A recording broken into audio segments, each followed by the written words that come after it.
So, one of the ways that we believe we can be better humans is to actually listen to each other. And What? I know, not just nod along when we watch people's mouths move or, wait impatiently for someone to finish their thought before we can just jump in and say what we've been dying to say, but actually listen to what they're saying, take a moment to reflect on that, and then respond. And when you respond, perhaps you ask a clarifying question.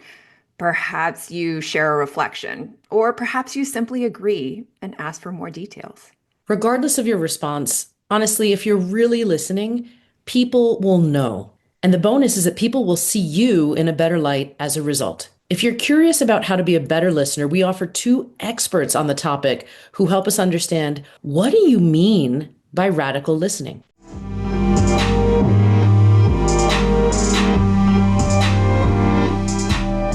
You're listening to What Do You Mean by That? We're your co-hosts, Sarah and me, Sasha. Will you two please introduce yourselves for our audience? Yeah, hi, I'm Christian van Nieuwerburgh. I'm someone who's passionate about the idea of being human. That's something that I've really been studying. And the way I've come at it is through education initially, the idea of providing excellent education to as many people as possible. That got me into the world of coaching, executive coaching in particular, really allowing people to become who they are. And then most recently, positive psychology. So currently I'm professor of coaching and positive psychology at the University of Medicine and Health Sciences. So that's the serious part of me. And the other part of me is coach on a motorcycle, where I'm a coach who rides a motorcycle in exciting places. And I am Robert Biswas-Diener. I, like Christian, wear many different hats.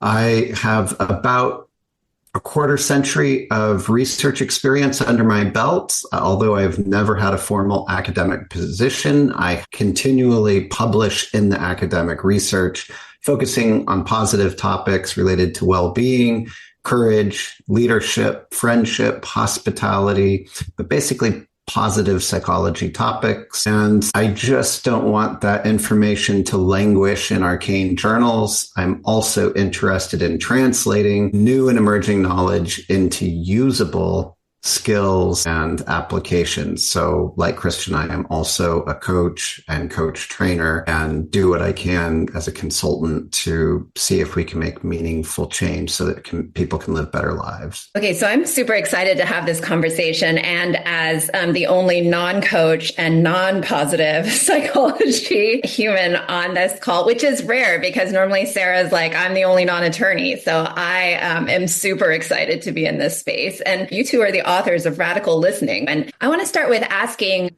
who did you write this book for? Because when we think about our podcast, we often think about who are we talking to? Did you write this for everyone? Did you write this for a specific group of people? Can you tell us more about that? Thank you so much. You might not be a coach, but you're definitely a positive psychology person, Miss Sasha, that's for sure. You know, Robert and I, as we were writing this book, we constantly were thinking about the reader, the reader we were hoping would read the book. And the reader is anybody who is interested in stronger connections with others, people who are interested in having better relationships.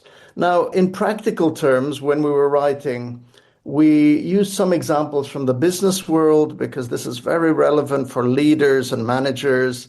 We also thought about educators and health professionals, anybody for whom conversation is one of the ways that they interact with their clients or stakeholders.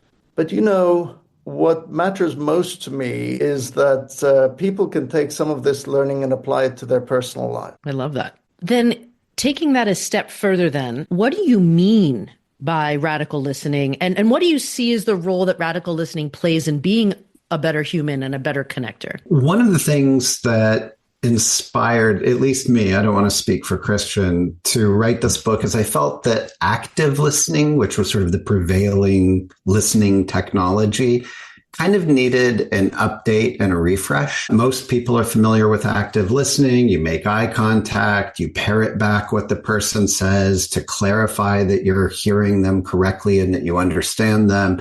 And then you follow up with questions. I think those are reasonable things to do. They don't always translate perfectly across cultures. I think sometimes the idea of just summarizing everything the person is saying can feel a little artificial. You tend, for example, not to do that with your friends when you're with them, and you're probably hearing your friends just fine.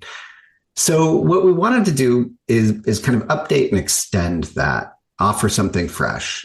And we arrived at radical listening, but we don't mean shocking. We're not out here trying to slap people in the faces metaphorically and be like, wow, look at this. No one could ever think of such a thing. Instead, we're just talking about something that is a more profound type of listening. And it does have a few counterintuitive elements. I'm sure we'll go into some of those. For example, interjecting and kind of being a little bit, some would say assertive as a listener, kind of doing things that sound a whole lot like speaking rather than listening. But also the idea that listening is a many-splendored thing. Active listening sort of says it's all about comprehension. Do I understand you? And we think it's about a lot more than comprehension. We think comprehension certainly is one part, but that it includes learning from someone, connecting with someone, validating that person, that there's just really a whole swath of potential outcomes of great listening. Can we dive into that a little bit more then? Because you lay out 6 skills. And in fact, I love the graphics that are scattered through your book. I think there's a handwritten graphic by you, Christian, that talks about these 6 skills. Can we lay those out with a little description for our listeners? Yeah, that would be wonderful to do, Sarah. I just want to add to your wonderful question about what makes it radical. Just to add to what Robert said, maybe there's a radical idea in there that listening is a way of connecting. That's the subtitle of our book, The Art of True Connection. And Robert and I, we were asked to write a book about listening. So we set about that, and I really enjoyed working with Robert on the book, coming up with an outline. But it's only when we settled on the subtitle, The Art of True Connection, that I really got it. And I was like, yes, this is what we're talking about. So I think the radical idea is that beyond a way of communicating or gathering information, it's a way of human beings connecting with one another. So maybe that's what's radical. And, in fact, including hand-drawn graphics, Sarah, remember, we said we're thinking a lot about our intended reader. One of the intentions was to connect by seeing this as hand-drawn. It's not, some fancy graphic or something that's been very produced to a very polished level, because I think it's easier to connect to the very imperfect, the very human parts of each other. And I think there's something about radical listening in what we're saying just now. Radical listening isn't between two kind of polished kind of masks that people wear. It's not between two formal kind of people with status. It's really a connection between human beings. So, to answer your question, there's 6 skills. And one of the reasons we wanted to do this was we didn't just want to say, hey, there's this idea. We really want readers to be able to take this and use what's in the book to dial up. That's how we think of it. Everybody's already listening. Most people are already listening. So this is about dialing it up. These are skills that we can develop. So the 3 so-called internal skills, and we call these internal because your conversational partner might not see them, might not experience them, but these are going on inside each of us. One is the skill of noticing. That's really important for listening, is noticing what's happening in the conversation, noticing what's going on for your conversational partner, maybe noticing what's going on for myself, what's going on between us. Then the quieting, and this actually is quite a tough one, but according to the way we see radical listening, it's really about trying to give the other person our full and undivided attention. And if there's a lot of things going on in our minds, internally, self-talk, imposter syndrome, self-doubt, self-limiting beliefs, these are actually getting in the way of our ability to give full attention to the other person. So that's why the skill of quieting is important. And then it might be most relevant now, Sarah, the skill of accepting. The skill of accepting. And that's because what we're talking about here is accepting the right of another human being and, respecting the right of a human being to hold an opinion that might be diametrically opposed to our own opinion. And it doesn't mean accepting their argument. It doesn't mean agreeing with them, but it's accepting you have the right to hold an opinion that may be very different from my own. And the reason this is important is because if we can't accept their right to have that very different opinion, of course, we're not going to listen to them. So that's why it's a radical listening skill. Then we've got 3 external skills. These are evident in a conversation. One of them is acknowledging. I'm going to say a little bit about this, and then I might hand over to Robert to say about the other 2. But I'm keeping this one, Robert, because it's my favorite one. It's the skill of acknowledging. And we think it's a radical listening skill. So as you're listening to someone, as you're communicating with another person, acknowledging them, spotting their strengths, seeing what's good about them, acknowledging the situation they're in, kind of saying, oh my gosh, that does sound tough, or it sounds like you're super committed to this thing. It's kind of seeing the other person. So acknowledging is something I hope as your listeners are listening to this, they're thinking, oh yeah, we could do those things. So for example, the dialing up of acknowledging actually requires noticing, talking to your conversational partner. What's good about this person? How can I relate to this person? What would be nice for me to notice about them? And then to explicitly bring that into the conversation to say, I really appreciate how thoughtful you are, or I appreciate how much care you're taking to convey this message, or anything like that. That's an example of the external skill of acknowledging. By doing that, we're ensuring that our conversational partner feels seen. And we're literally seeing them and saying, oh my goodness, this is amazing about you, or that sounds really tough. Robert, I'm going to hand over to you for the questioning and interjecting. The last 2 behavioral skills, and these are behavioral, these are things that you would see in a conversation as opposed to those internal skills. They're both talking. So they're a little counterintuitive because you're saying something rather than just staying silent.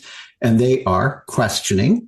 That seems at first blush self-explanatory, simply asking questions, and interjecting. That is jumping in at strategic and important moments. The reason we count these as listening skills is because you're doing so quickly and returning the turn to speak to the speaker. These are sort of invitations for more speaking and hence more listening.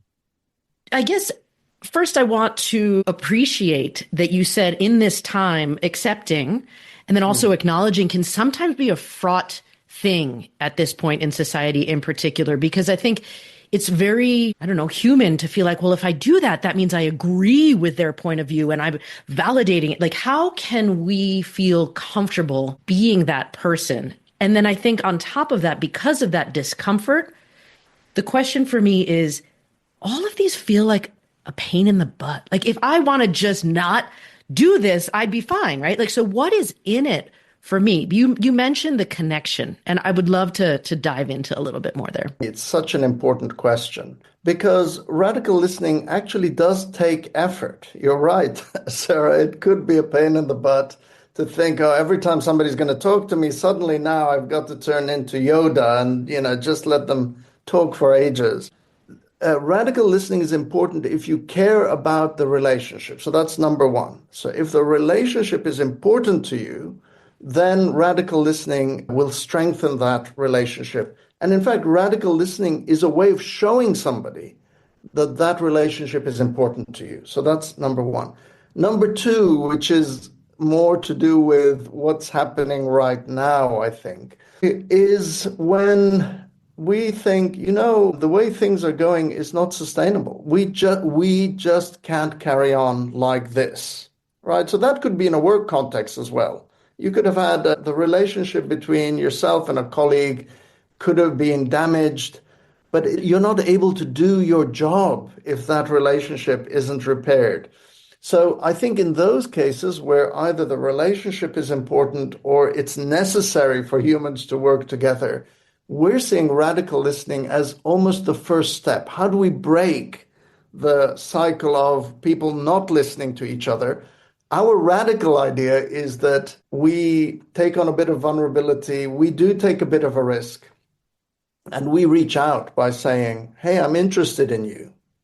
I think this relationship is important for one reason or another. And I'm going to start off by listening to you and showing you that I value you and I'm able to respect you even if you have a different opinion. And I'm super naive, right? So we have to just take that into consideration. But in my naive way of thinking, my hope is that if I offer that to somebody else, offer up listening, valuing, I'm investing time and care. My hope is that they might similarly say, oh, well, Christian, what about you? What's your perspective on this? So we're seeing radical listening not as the answer to big issues, but maybe the first step to building a connection so that maybe we can build dialogue on top of that connection. I'd like to add to that if I could. You mentioned that it's uncomfortable to do, and I think that's sort of the crux of it. Not only is it a heavy lift to listen to someone who's on the opposite side of the political aisle from your own beliefs, but it's unpleasant because most of our beliefs are based on our own values and morals. And the way that moral reasoning works is that you arrive at a moral conclusion. This is what I believe to be right. And then you go about the business of collecting evidence to support that. It's not the other way around. You don't slowly arrive at your values based on the accumulation of evidence. And that means that you feel pretty strongly about your beliefs, whatever they are. Like they seem pretty shiny to you. They seem pretty moral to you. You like other people who share them. Other people who don't share them seem, kind of morally bankrupt to you. And yet, when we say acceptance, we're not saying that you're accepting their point of view.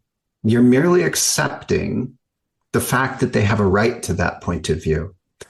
And this requires a huge amount of intellectual humility. The idea that the person you're speaking with is roughly as old as you, that is, they have decades of life experience under their belt, they're roughly as smart as you. There's no reason to think that you just are so lucky that you happen to be smarter than everyone else. They have accumulated wisdom, they have their own life experiences, they have their own biases and slants, and they've arrived at their conclusions. And one way to have a conversation with them is to be interested in them as a person rather than their conclusions. What is it that you're looking at? How are you weighting the things you're looking at? How did you arrive at the place you are? What do you make of the seeming inconsistencies? Those types of questions. And that might just help you appreciate that this is just a person in front of you. But even as I say all of this, I think it is an enormously difficult pill to swallow. And back to Christian's point, you would only do this if you are invested in the relationship with the person, because the easier alternative is simply walking off.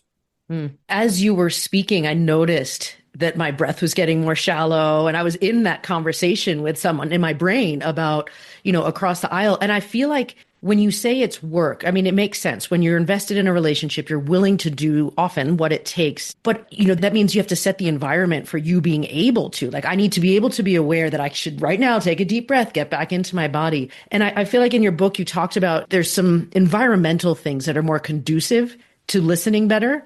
You need trust. You have to have timely conversations. You have to have the possibility of change, autonomy, supportive relationships. But almost every survey I see about society right now is heading in the opposite direction. Trust societally is crumbling. Everybody feels busier than ever and has no time. People are lonely.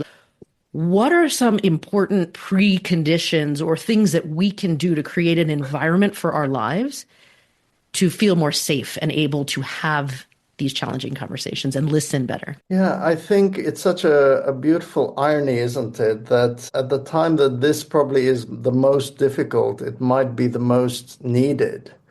So one of the things that we think is necessary is some compassion for ourselves. So that's all of us on this call and also all of the listeners here. like Robert and I've been saying, and you, Sarah, this is challenging stuff. So it's okay if we get it wrong sometimes. And Sarah, the word you used is one of our skills, noticing. Kind of noticing what are the barriers. And I'm going to be a little bit challenging here, but what are the barriers for me in respecting other people's rights to have a different opinion? What are the barriers?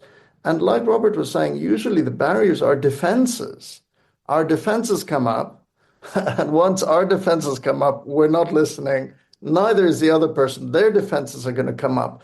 And so one of the narratives I'm hearing a lot is the narrative of you're not listening, right? You're not listening to me.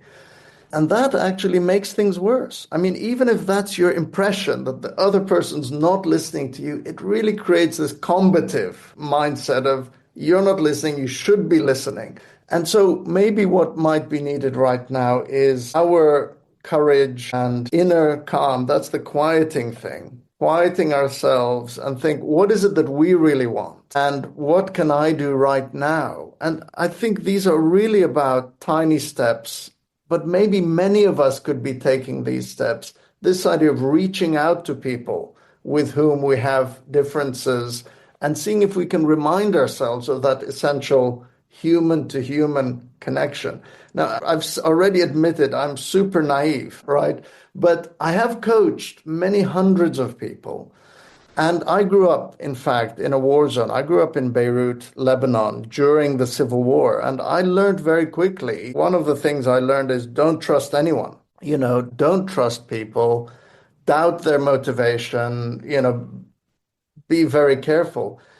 The only thing that changed that was my coaching experience, because every human being I coached, even if that human being is the one that other people are saying, oh, they're so difficult or they're so, rebellious or so resistant, people are trying to do the right thing. And I've learned that one conversation at a time, really at the core, they're doing what they think is right. This idea of each person is the hero of their own story. So as a coach, what I'm trying to do is say, what is that story? So when I'm coaching one-to-one, I'm doing the radical listening by being an audience, and it requires me to be non-judgmental. Now, of course, in the coaching room, it's much easier for me to be non-judgmental than in society. But I think it's still possible to bring some of that attitude of openness and, compassion for ourselves, but also compassion for others.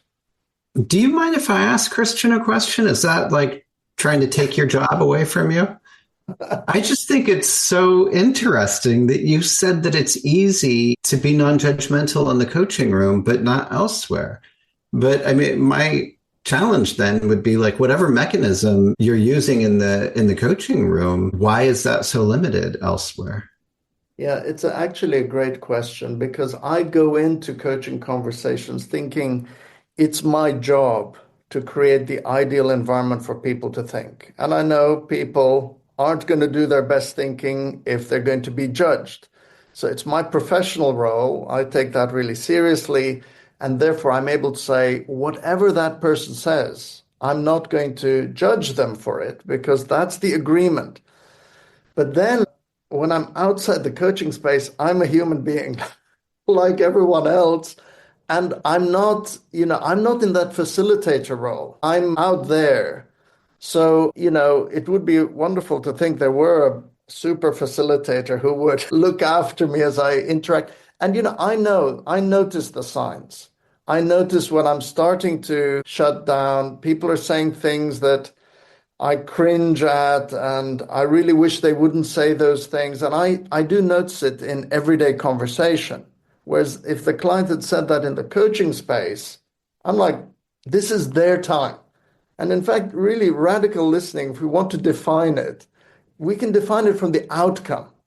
The outcome of radical listening is the person we're talking to feels seen, valued, and heard. So if we can convey that to the other person, that's been radical listening.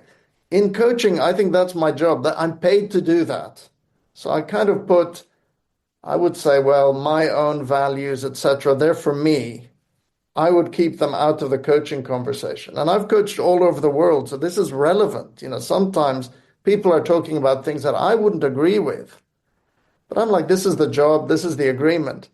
But then out of the coaching room, I'm in that society with them. So it is more difficult, but I don't think it's impossible. I definitely think as a result of coaching other people, I'm much more trusting now. I actually do believe people generally have a positive intent. I'm so curious because, Christian, what you've been saying, I actually sort of wanted to ask about on a larger scale, because when I think about my own listening journey and the struggles that I have had in terms of listening, I think about being a litigator for many years at a large law firm, right? And so I was listening a lot of times. I asked a lot of questions. I think about depositions and some of the internal and external skills that everyone has been discussing. Like I learned in different ways, right? For different purposes in a specific environment. And then when I was not in that environment, it was still really hard to turn those things off, right? It's very, I was thinking about everything from this legal perspective. And I also happened to be married to an attorney. You can only imagine some of my own personal struggles in this area,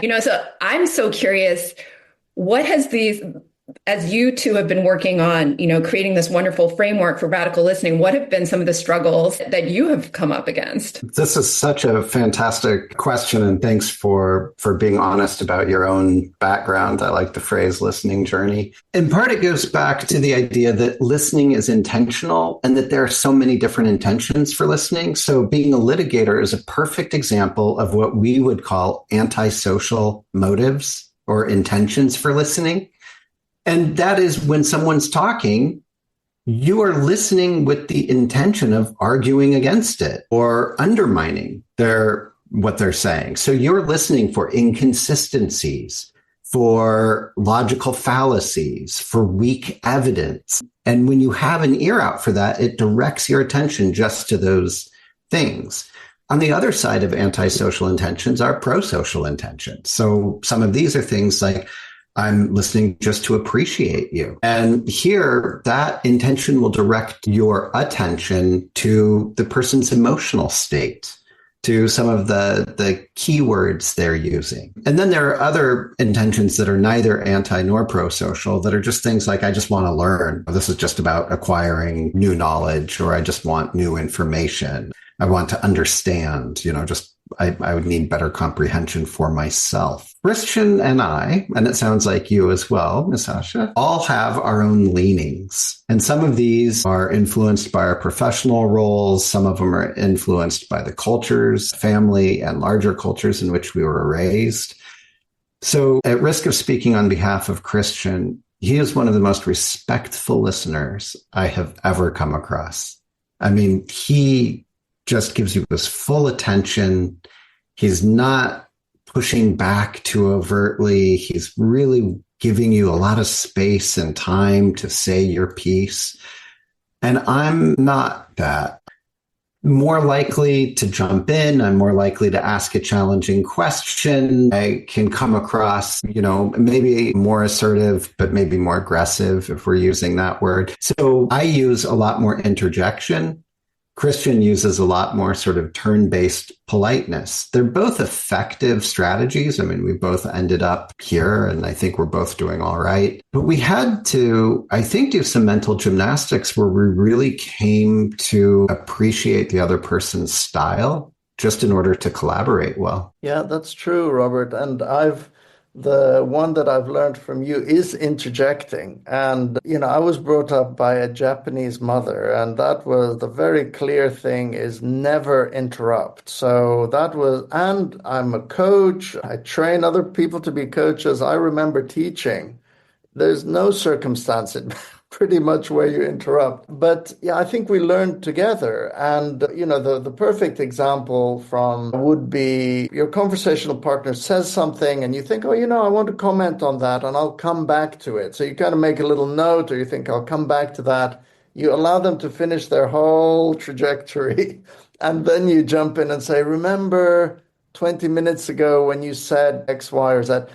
The moment's passed. And it almost feels like you weren't there with them. And that's the thing that woke me up. So that's something I've learned is I want to show the person I'm listening to, I'm with you. So at that moment, I just want to jump in. And I think the turn taking is such an important thing that I've learned. It's almost like in radical listening, we're flipping it from I want to turn to I'm going to give you the turn first. So in interjecting, if my conversational partner is speaking, the skill is to be able to jump in, interject, but leave the turn with your conversational partner. So you don't barge into the conversation and take it over. It becomes about you. You just pop in and say, I can't believe you did that. How courageous. Or what? Really? That happened? It's like, I'm with you right here and it's still your turn. So I think that's what I've learned from this process, the idea of interjecting. And at the risk of talking too much, and this is Miss Asha, my coach training was very strange for me because it did seep into my personal life as well. I'd be in a coffee shop with some of my friends, and I'm just sitting there, not saying anything, because I'm like, oh, well, I need to listen, And there was something, and I think it's relevant for our conversation. I was thinking, hold on a minute, when do I get to say something? And if I prioritize, I need to say something over the other person, that's no longer radical listening. So when do I get to say something? It's important that we make sure that we're having that need met ourselves. Otherwise, it can get in the way of radical listening. That all makes a lot of sense to me. And I laughed because I was going to ask that question about how your cultural upbringing played into it. And then, of course, you answered that so smoothly.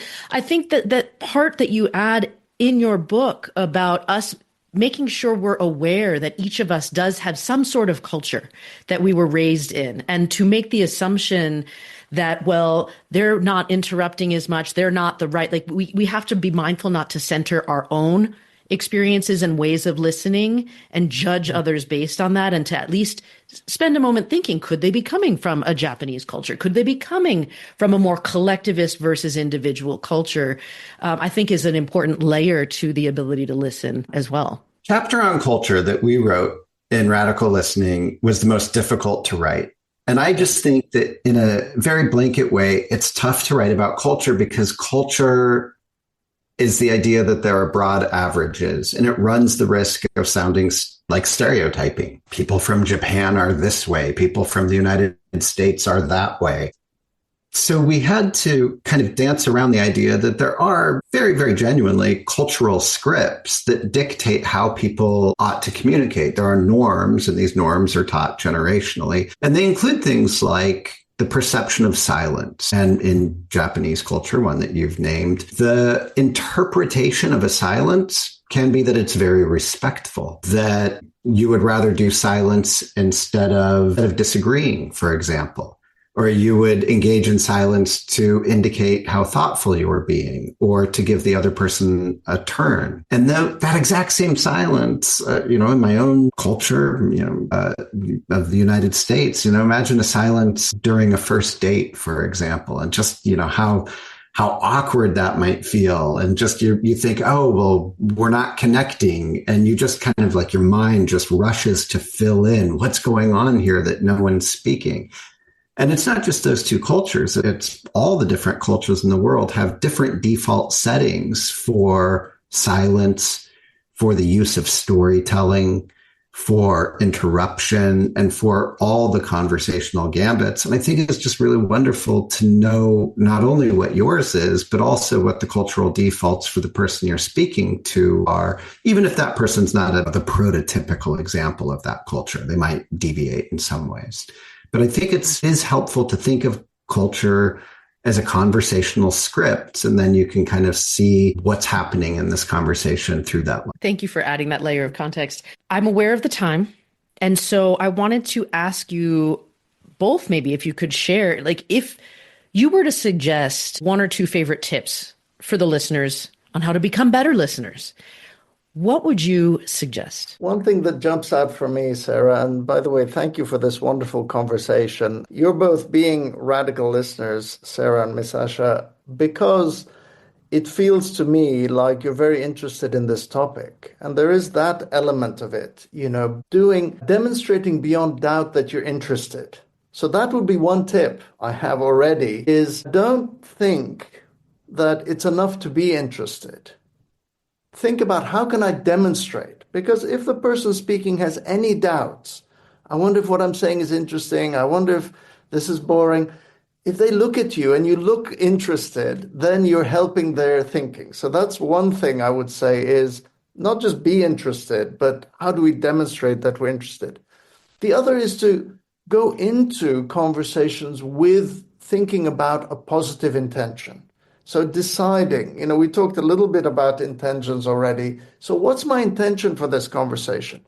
And maybe just start practicing. So one of the intentions could be to appreciate. We mentioned that one. So here's something that anybody here can go and practice. Imagine you're going to have a conversation with someone for whom the relationship is important to you. And just go in with, you're not trying to find something out, you're not trying to solve anything, you're not trying to tell them anything. The intention of the interaction is, I want to show them I appreciate them. And then our argument is that when we set our intention, it focuses our attention. So if my intention is, I'm going to appreciate this person, I start to attend more to the things that are worth appreciating. So those are a couple of things that we can start doing straight away. I would add to that just the experience of being listened to.